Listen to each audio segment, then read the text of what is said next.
You or exam চ্যানেলে তোমাদের স্বাগতম। আজ আমরা সংস্কৃত ব্যাকরণের অত্যন্ত গুরুত্বপূর্ণ বিষয় সুবন্ধ প্রকরণ নিয়ে আলোচনা করব। এটি ক্লাস 11-এর সিলেবাসে আছে, আর ক্লাস 12-এর ছাত্রছাত্রীরা তোমরা অনুবাদ করতে গেলে অবশ্যই এগুলো তোমাদের জানতে হবে। তাই পরবর্তী ভিডিও পাওয়ার জন্য অবশ্যই সাবস্ক্রাইব করে পাশে থেকো। চলো শুরু করি।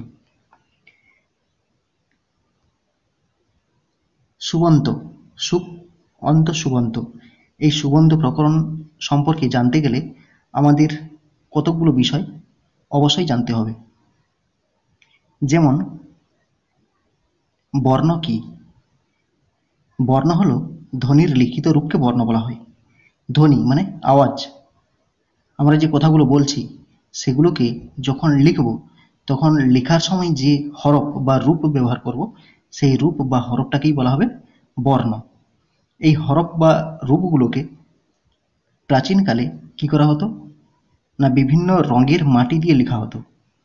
এই বিভিন্ন রং, রং কথার সমার্থক শব্দ কি? বর্ণ। সেই রং থেকে বর্ণ কথাটা এসছে। যেমন রাম, এটাকে বিশ্লেষণ করলে কি হবে? র হসন্ত আ, ময় হসন্ত অ, এইগুলো হচ্ছে বর্ণ বা ধ্বনির লিখিত রূপ।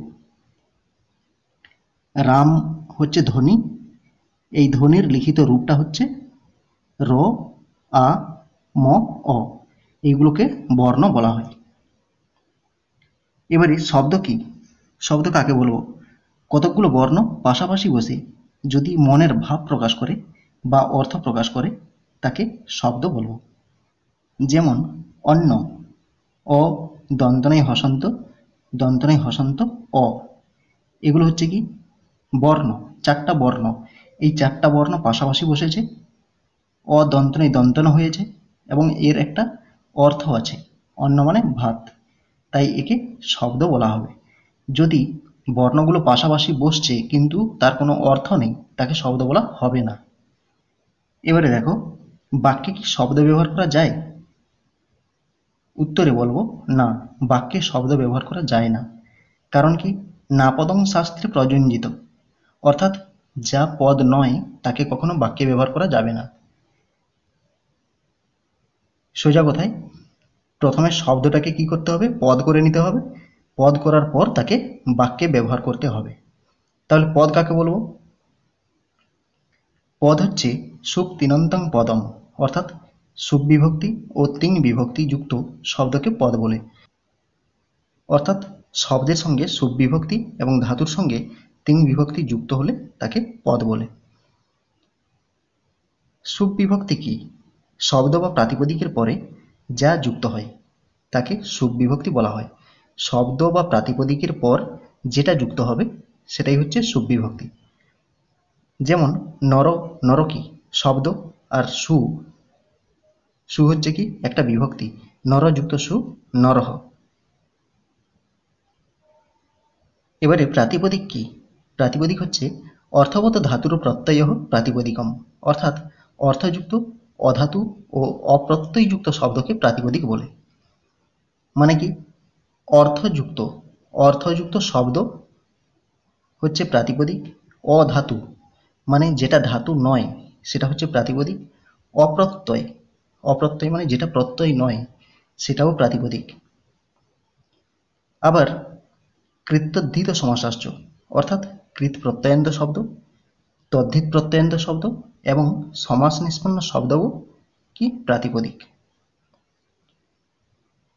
এবার চলে আসো, তিং বিভক্তি কি? ধাতুর সঙ্গে যে বিভক্তি যুক্ত হয় তাকে তিং বিভক্তি বলে। ধাতুর সঙ্গে যে বিভক্তি যুক্ত হবে সেটাই হচ্ছে তিং বিভক্তি। যেমন গম যুক্ত লটতি গচ্ছতি, এই তিং বিভক্তি সম্পর্কে পরবর্তী ভিডিওতে বিস্তারিত আলোচনা করব। এখন চলো সুবন্ত প্রকরণটা একটু দেখি। সুপ যুক্ত অন্ত সুবন্ত, অর্থাৎ সুপ অন্তে আছে যার, মানে সুপ যার শেষে আছে সেটাই হচ্ছে সুবন্ত। এই সুপ বিভক্তি হচ্ছে 21টি, 21টি সুপ বিভক্তি। তাহলে বিভক্তি কথাটা পেলাম, বিভক্তিটা কি? সংখ্যা কারকাদি বোধয়িত্রী বিভক্তি। সংখ্যা কারকাদি বোধয়িত্রী বিভক্তি, মানে কি, যার দ্বারা সংখ্যা, কারক এবং সম্বন্ধের জ্ঞান হয় তাকে কি বলা হবে? বিভক্তি বলা হবে। যেমন আমি যদি মানুষ বলি, তাহলে কতজন মানুষকে বুঝবে? কেউ একজনকে বুঝবে, কেউ দুজনকে বুঝবে, আবার কেউ বহুজনকে বুঝবে। তার মানে এখান থেকে কি বোঝা যাচ্ছে? শুধু মানুষ বললে তার কোনো সংখ্যাজ্ঞান হচ্ছে না। আমি যদি বলি মানুষটি, তাহলে কি বুঝবে? না, একজন মানুষকে নির্দিষ্ট করা হচ্ছে। তাহলে প্রথমে যখন মানুষ বলছি তখন সংখ্যাজ্ঞান হচ্ছে না। এবারে মানুষটি, এই টি বিভক্তি যোগ করার পর নরযুক্ত সু, নরহ যখন বলছি তখনই সংখ্যাজ্ঞান হচ্ছে যে এটা একজন মানুষকে বোঝানো হচ্ছে। এবারে কারকের জ্ঞান কীরকম হয়? আমি যদি বলি প্রথমা বিভক্তি কোন কারকে হবে, তাহলে তোমাদের সকলেরই মনে আসবে প্রথমা বিভক্তি কর্তৃকারকে হয়। তাহলে প্রথমা বিভক্তি দেখে তুমি কর্তৃকারককে চিনতে পারছো। তাহলে এখানে কারকের জ্ঞানটা কার দ্বারা হচ্ছে? বিভক্তির দ্বারা হচ্ছে। তাই সংজ্ঞায় বলা হয়েছে যার দ্বারা সংখ্যা, কারক এবং সম্বন্ধের জ্ঞান হয় তাকে বিভক্তি বলে। এবারে অকারান্ত পুংলিঙ্গ শব্দ। অকারান্ত পুংলিঙ্গ শব্দ কোনটা? নর শব্দ। এখানে বালক শব্দটা দিয়েছি, শব্দরূপটা। এই বালক শব্দরূপটা আমাদেরকে জানতে গেলে আমাদেরকে প্রথমত জানতে হবে কি? একবচন, দ্বিবচন, বহুবচন, এই তিনটা রূপ। আর এখানে নিচে দেখো প্রথমা বিভক্তি, দ্বিতীয়া বিভক্তি, তৃতীয়া বিভক্তি, এইভাবে নিচের দিকে সপ্তমী পর্যন্ত 7টা বিভক্তি আছে। আর নিচে আছে সম্বোধন পদ। এই নিয়ে হচ্ছে 21টা বিভক্তি। এদিকে 7টা বিভক্তি আর এদিকে 3টা বচন, মোট 21টা বিভক্তি আছে। এবারে আমরা দেখব এগুলোর প্রত্যেকটার কি কি অর্থ হতে পারে। বালকহ, বালকহ মানে একজন বালক। বালকৌ দুজন বালক, বালকাহা বহুজন বালক। এবারে দ্বিতীয় বিভক্তিতে বালকম, বালকম মানে একজন বালককে, বালকৌ দুজন বালককে, বালকান বহুজন বালককে। এবারে তৃতীয়া বিভক্তি দেখো, তৃতীয়া বিভক্তিতে বালকেন মানে একজন বালকের দ্বারা, বালকাভ্যাম দুজন বালকের দ্বারা, বালকই বহুজন বালকের দ্বারা। এবারে চতুর্থী বিভক্তিতে বালকায় একজন বালকের উদ্দেশ্যে বা একজন বালকের জন্য, বালকাভ্যাম দুজন বালকের উদ্দেশ্যে বা দুজন বালকের জন্য, বালকেভ্যঃ মানে বহুজন বালকের উদ্দেশ্যে বা বহুজন বালকের জন্য। পঞ্চমী বিভক্তিতে দেখো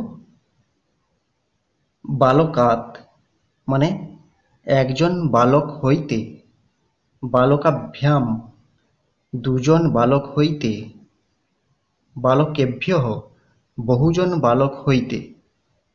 এগুলো কিন্তু প্রত্যেকটা অনুবাদের ক্ষেত্রে তোমাদের অবশ্যই লাগবে। ষষ্ঠী বিভক্তিতে দেখো বালকস্য মানে একজন বালকের, বালকায়ঃ দুজন বালকের, বালকানাম বহুজন বালকের। সপ্তমী বিভক্তিতে দেখো বালকে একজন বালকে, বালকায়ঃ দুজন বালকের মধ্যে, বালকেষু বহুজন বালকের মধ্যে। এবারে সম্বোধন পদটা দেখো, সম্বোধনে প্রথমা বিভক্তি হয়। এখানে প্রথমা বিভক্তিতে বালকহ আছে কিন্তু এখানে বিসর্গটা নেই, এটাই হচ্ছে পার্থক্য। একজন বালকের উদ্দেশ্যে সম্বোধন করা হচ্ছে হে বালক, বালকও দুজন বালককে সম্বোধন করা হচ্ছে যে হে দুজন বালক, বালকাহা, এটা বহুজন বালককে সম্বোধন করা হচ্ছে।